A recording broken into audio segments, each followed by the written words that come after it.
اعوذ باللہ من الشیطان الرجیم، بسم اللہ الرحمن الرحیم۔ اسلام کے 5 ستون۔ ارکان اسلام۔ اسلام ایک مکمل ضابطہ حیات ہے اور اس کی بنیاد 5 بنیادی ستونوں پر رکھی گئی ہے۔ یہ ستون ہر مسلمان کی زندگی کا محور اور ایمان کی علامت ہے۔ نمبر 1، کلمہ طیبہ۔ لا الہ الا اللہ محمد الرسول اللہ۔ اللہ کے سوا کوئی معبود نہیں۔ محمد صلی اللہ علیہ وسلم اللہ کے رسول ہیں۔ یہ پہلا اور سب سے اہم رکن ہے۔ اس کے ذریعے انسان اسلام میں داخل ہوتا ہے۔ یہ عقیدہ انسان کو شرک، بت پرستی اور گمراہی سے نجات دیتا ہے اور توحید الہی پر قائم کرتا ہے۔ نمبر 2، نماز۔ نماز کا مطلب ہے صلاۃ۔ وَأَقِیمُوا الصَّلَاةَ۔ اللہ تعالیٰ قرآن پاک میں فرماتا ہے نماز دین کا ستون ہے۔ روزانہ 5 وقت کی نماز بندے کو اللہ سے جوڑتی ہے، گناہوں سے روکتی ہے اور روح کو پاکیزہ کرتی ہے۔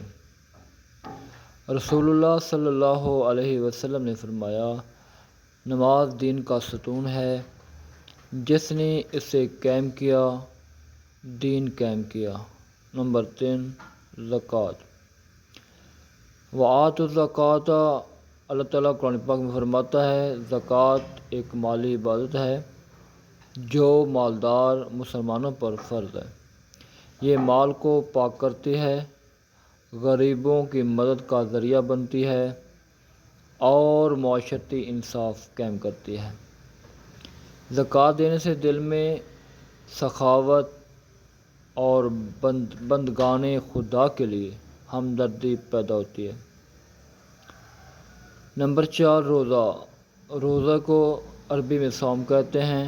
یا ایھا الذین آمنوا کتب علیکم الصیام۔ اللہ تعالیٰ سورہ بقرہ میں ارشاد فرماتا ہے رمضان کے روزے ہر بالغ مسلمان پر فرض ہیں۔ روزہ نفس کو قابو میں رکھتا ہے، صبر، شکر اور تقوی پیدا کرتا ہے۔ رسول اللہ صلی اللہ علیہ وسلم نے فرمایا جو ایمان اور ثواب کی نیت سے روزہ رکھے اس کے پچھلے گناہ معاف کر دیے جاتے ہیں۔ نمبر 5، حج۔ وَلِلَّهِ عَلَى النَّاسِ حِجُّ الْبَیْتِ۔ اللہ تعالیٰ سورہ آل عمران میں فرماتا ہے حج اسلام کا عظیم رکن ہے جو صاحب استطاعت مسلمانوں پر زندگی میں ایک بار فرض ہے۔ یہ اتحاد امت، قربانی، ایثار اور ایمان کا مظاہرہ ہے۔ حج سے بندہ گناہوں سے پاک ہو کر ایسا لوٹتا ہے جیسے آج ہی پیدا ہوا ہو۔ یہ 5 ستون مسلمانوں کی روحانی، اخلاقی، مالی اور اجتماعی تربیت کرتے ہیں۔